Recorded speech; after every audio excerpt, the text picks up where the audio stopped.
also a shaman. He's also Shaman. Shamis? Shaman. Your first name. Oh, Sam. Mm-hmm. Shama heißt er. My name is Shmuel. His name is Shama, yeah. Okay, rolling. Today is December the 12th, 1996. The survivor's name is Sam Novice, N-O-V-I-C-E. Last name at birth was Sosnowitz, S-O-S-N-O-W-I-C-Z. Interviewer's name is Sheila Frolich, F-R-O-H-L-I-C-H. We are in Toronto, Canada, and the language of the interview is English.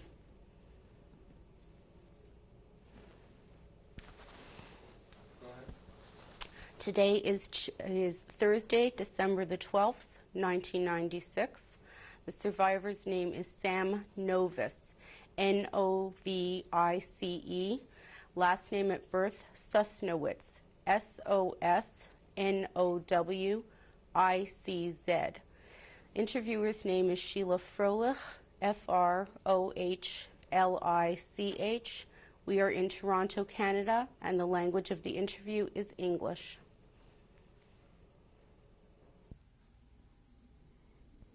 Today is December 12th, 1996. Our survivor's name is Sam Novice, N-O-V-I-C-E. The last name at birth was Sosnowitz, S-O-S-N-O-W-I-C-Z. The interviewer's name is Sheila Frolich. We are in Toronto, Canada, and the language of the interview is English. Could you please tell us your name and spell it? My name is Sam Novice, N-O-V-I-C-E. And what was your last name at birth? Soshinovich, S-O-S-N-O-W-I-C-Z. And where were you born? I was born in Ostrowiec, Poland. Could you spell that, please? O-S-T-R-O-W-I-E-C. And when were you born? The 3rd of the 10th, 1922. And how old are you today? 75 years old. Can you tell us a little bit about your parents? My parents. We had a brush factory. I was born to religious parents. I was brought up in a religious way. What were your parents' names?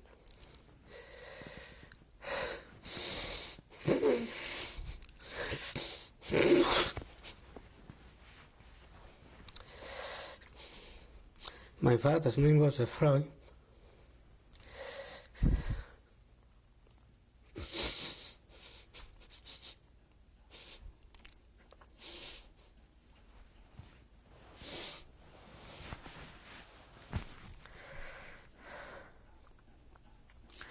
My mother's name was Risha. And we were 5 children. I was the oldest.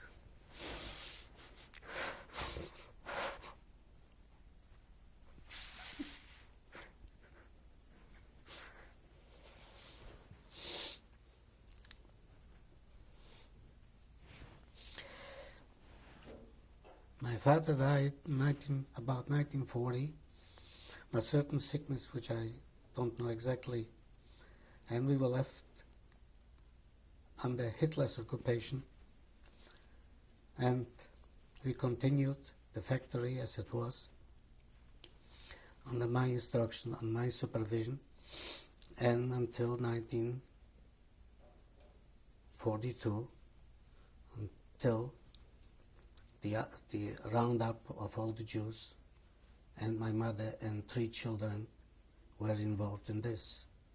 Before the roundup, let's go back to your childhood. What was your childhood like? I was a child like in a Jewish home. I went to school when I was 5 years old. I was educated in religious education, and by 7 years old I started to go to a public school, which 1 year later, when I was 8 years old, the first time I heard from our anti-Semites was that I killed their God. This was from a boy about the same age. Going to school, I could go from my home until the Jewish cemetery, which the end of the Jewish cemetery started up the non-Jews living in that area. And I had to prepare myself, stones in my pocket, because I was throwing stones from the non-Jewish boys until I came to the school. And I had to defend myself by throwing back schools on them. And I went to school until I was 14 years old. So I went to school in the morning. In the afternoon, I went to Hebrew school till the evening. And then when I was 14 years old, I finished school. I went to a technical school, evening school, which was organized by the Handwerkerverein. And for about till the war started. What were you about 3 learning there? years. I was learning their theoretical, more education in the field of technical education. And when the war started, everything stopped. At that time, we produced brushes, which was through another firm, sent for the German army, for their need to build the streets or whatever they used them for. Until 1941, I believe, the Judenrat took over, and I was managing the factory, which was run by the Judenrat, because they were told that if you work in the factory, you will stay alive. You won't be sent away from the city. You won't be, rounded up and sent away. So naturally, there were about 350 people who worked in this factory, and I was managing this factory until, I would like to mention that from 1939, the minute the Germans moved through our city, the first day they put right away orders on the walls that Jews cannot leave their home from 6 o'clock in the evening till 7 o'clock in the morning. Through this day, they invaded our homes almost nightly to grab people for the next day's work. Every night, until, I would say, about 1940, that the Judenrat made some arrangements with them, or 1941, that they will supply them the labor. They shouldn't invade our houses in order to take out the people by themselves, because they were beating them up and maybe some also killed. And so to avoid all this, they tried to supply them every day with workers for that purpose. And naturally, nobody was immune. Everybody had to hide wherever he could a whole night in order not to be captured by them, taken out by them. So it was going on that we had not even 1 second free to live without fear. The fear was on us every second that we could get rounded up, sent away to labor camps, or to be killed. And this was going on all the time until the arrangement by the Judenrat was going on. After this, naturally the Judenrat sent in notices to everyone when they have to come to be sent for work to the Germans. And this was going on till the end. And by 1941, when they started already the killing, which in one night they came in and invaded the homes of certain people, they took them out in the night and they shot them near the house right away in the front of their living quarters. And in the fear, every day they had something else going on throughout the time, every time under fear and under stress. And in my home, we worked in this factory, which was for the Judenrat, and I had a little card from them, even they shouldn't take me to work, whichever it meant, if it meant anything. But I was avoiding all that. At one time, they gave an order that we have to come and listen to a speech of theirs, where I went and my brother. And at that time, the Judenrat arranged for me to be let out of that, and my brother was sent away to Belzec, where he was under very bad conditions. At that time, my mother could still go to Tomaszów Lubelsk, where she paid a sum of money to buy him out of there, which they bribed the Ukrainian SS, and on the way to work, they took him out. When we brought him to our house, we couldn't take him into the room because he was full of lice from that place, and very skin and bone, the way they treat him in that Belzec. They slept in a shul where it was all infested with lice already. And naturally, who lived through, they lived, who died, they died. But my brother, we brought him back to our home, and he was with us until 1942. 1942, the Judenrat came, they gave us 2 books, that me and my brother can go by we knew already that the roundup is coming, so that we can go to the factory and not to be sent away. At that time, the day of when we knew tomorrow morning we have to go out in the marketplace, my mother and 3 children were hiding in a little bunker and they fooled them. They sent Romanian SS going on the streets and calling them to come out and give them work. They shouldn't hide, they should come out, shouldn't worry, in the Yiddish language, so that they will go to work, they wouldn't kill them, they wouldn't send them away. They fooled them out, and they came out, and they took them away together with all the Jews, where in the marketplace, they were sitting a whole day without water and food. Then they took them away to a sport place on the Piaskis behind my school, where they kept them for a whole week without food, without water, without sanitation, without anything, until they dehydrated them, they starved them, until they hardly could even walk. And the screaming and the yelling you could hear in the factory from the people in that place. Can you try and describe for us what life was like before the Germans came in? Well, before the Germans came in, we had a Jewish home. We were running a factory. We had a few people working for us, and we lived like in Poland, in a lower standard, but we lived very comfortably and happily, because our happiness came from our relatives, and we had a lot of relatives. My grandmother had 42 grandchildren when we got together in our grandfather's house, home, and it was a life, as a Jewish life, as we have lived there quite quietly. And we worked hard. My father worked, as I remember, from 7 o'clock in the morning till 11 o'clock in the night. But we somehow managed to have a Kaiser roll in the morning with a glass of milk, going to school. My mother packed me up with a lunch, as it was in our home. It was a lots of love, and religious people, a religious way of life, and with neighbors, with friends, and so on and so on. What was the synagogue like?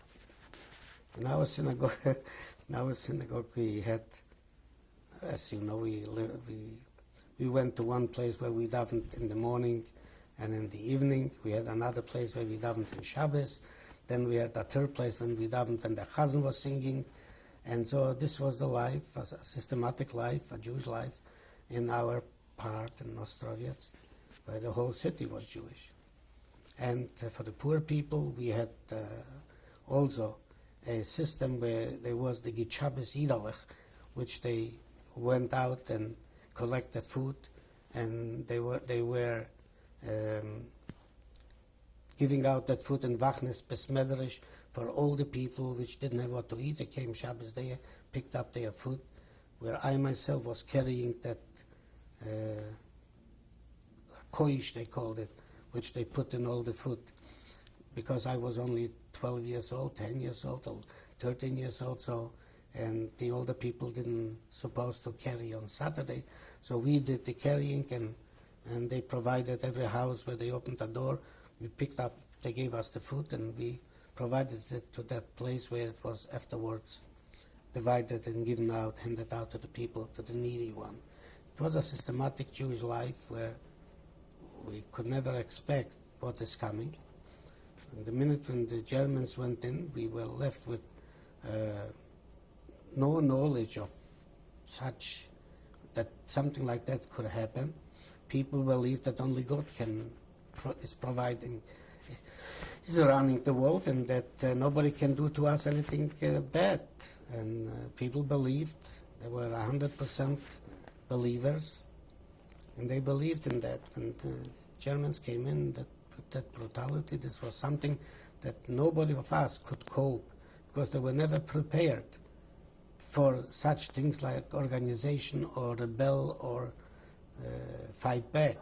This was something that wasn't in our books or in our minds. And me, as a boy of 17 years old in 1939, did not even understand what it means to shoot back or to kill or to hurt anybody. So the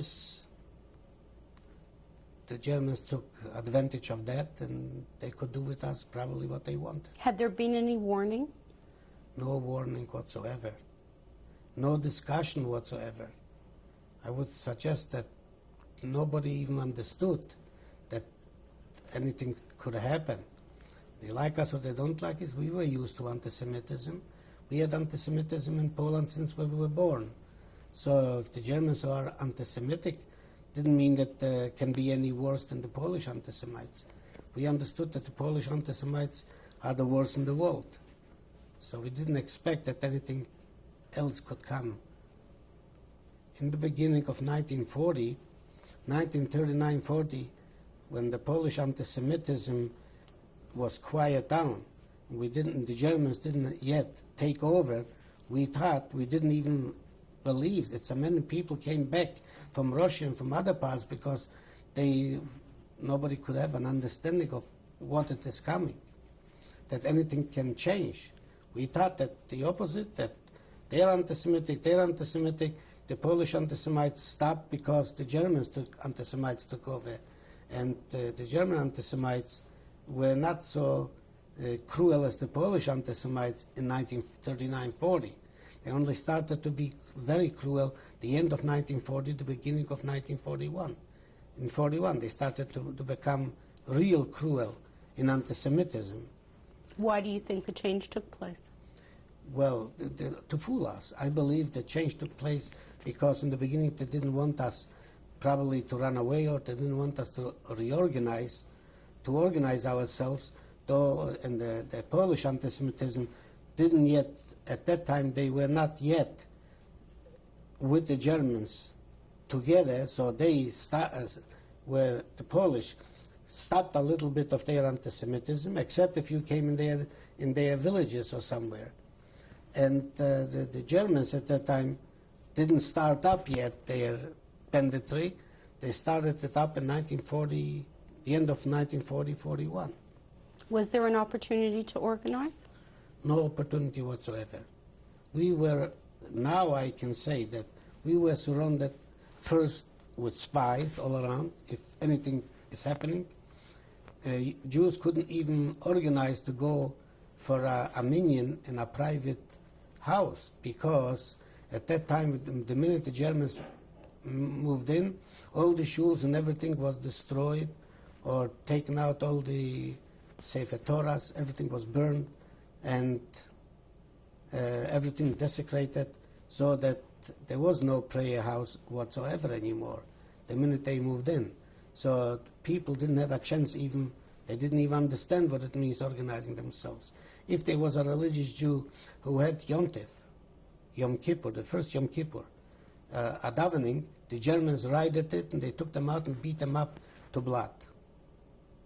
So that no Jew would dare even to go back and organize a minyan anywhere to daven after this. When was the Judenrat organized? The Judenrat was organized right after the Germans came in. probably the end of 1939, about the end of 1939. And what were their responsibilities?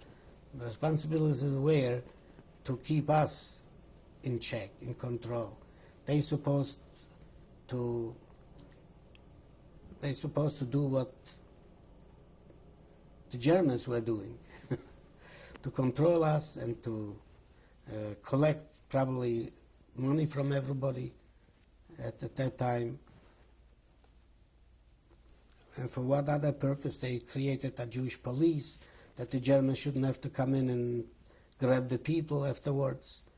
When the Judenrat took upon themselves to supply labor for the Germans whenever they need them, so naturally the Jewish police were to round up the people and get them out of the houses to work.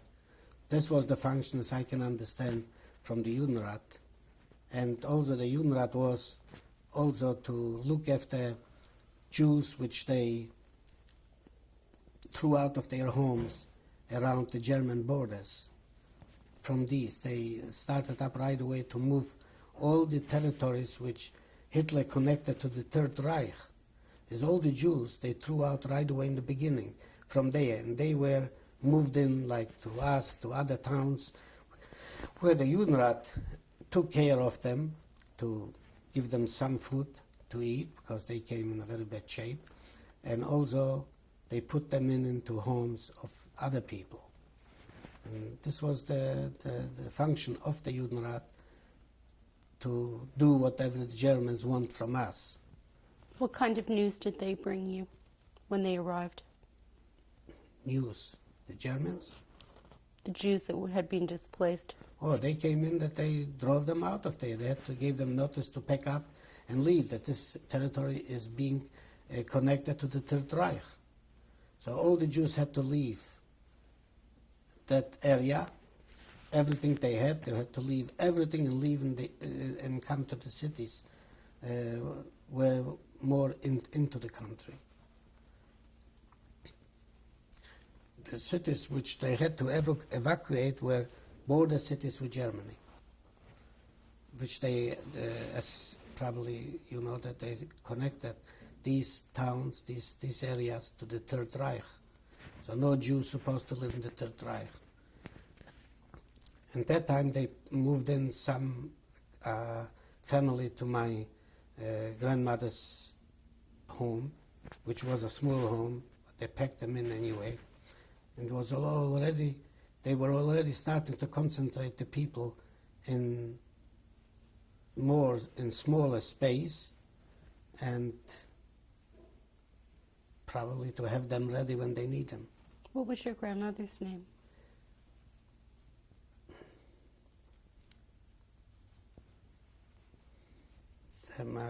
Just 1 minute. My grandmother's name was Suri Gietl. My grandfather's name was Eliezer. So after this, it didn't take long, probably a half a year, they came into the houses in our building, in our house, in our surroundings. They took out one man by the name of Fishman, his son, Eli, and this man, which they put into my grandmother, the family, they took the men out and they took them down the front of our house and they shot them all dead. Was left the woman and a few children in my grandmother's home. Without any support, my grandmother gave them to eat whatever they had, they shared with them. And from the other family is the son and the father were shot dead in the front of our house also. They came into our house, but my father was not alive because he died in 1940. So he was not alive. So this was probably in the end of 1940. And naturally, every day we had something else. Every minute was something else. At one, they were sending groups of Germans with the guns shooting in the air through the streets. Just the people should run away from the streets, run into the houses. And after this, they rounded up the houses and took out people to go to take them to work wherever they need them. They had all kinds of tricks, and every day was some activity by the SS to keep us in check, keep us in control. Our people did not understand what was going on because their fanaticism, belief in God, was so strong that they believed that only God is running this world. And this suits the Germans. You were with your family throughout this time? Yes, I was with my family until the morning of the roundup. When was that? This was in 1942. I think September 1942 it was. And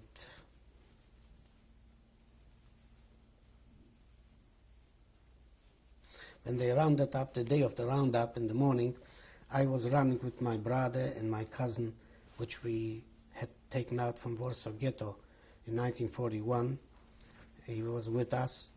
We were running through the streets, and the whole street was littered with dead corpses. In a few places, I saw corpses eaten up half by the dogs, which they had with them, which pieces of corpses were on the street. And all the way I was running from our house to the place designated, which was near the police station, quite a few blocks.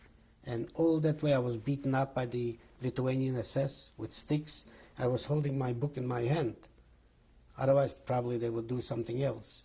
And we heard already screaming and yelling to the left in the marketplace, which they were beating people, shooting people on without. It was a hell of a day by the Lithuanian SS and the Ukrainian SS and the German SD and the German Gendarmerie and the German Schupo has taken part in that roundup. And I believe that in that day they shot a few thousand people. According to the Rome commando, which they told us afterwards when they came to the factory, those Rome commandos, they were people from the Jewish people, they young people, that they would have to take away the belongings to people which they carry with them, and also bury the deads. So these people told us about how many, a few thousand were killed during that day. By the late of the day, in the evening, they took away all them to that sport place, and a few kilometers behind the city, where they had to work with the children, with everything. And over there, they kept them, as I said, for a week without food and water. Till they dehydrated them, they starved them, they hardly could work anymore, to the station by end of the week to be put in the cattle cars in order to go to Treblinka, which they were taken away. Now, there were some people who were hiding, like I had an uncle with a daughter, they were hiding in somewhere. They came out in a week later after the hiding because they had no food there, no water, and they were again organized together in a small ghetto with us. And a few weeks later, they said, the Jews who left over, they're going to let them live in 4 cities in Poland, like Sandomierz was one of it. So this was the nearest city which they designated for Jews who were hiding. So my uncle and his daughter, they went to that city only when to be rounded up again a few weeks later and sent to Treblinka and be killed. This is how they were fooling the Jewish people through all this time with nonsense. And the people didn't have no choice anyway. There was no choice. So they had to accept, even when they fooled them, just to feel them, that maybe they're gonna let them live. And I would like to stress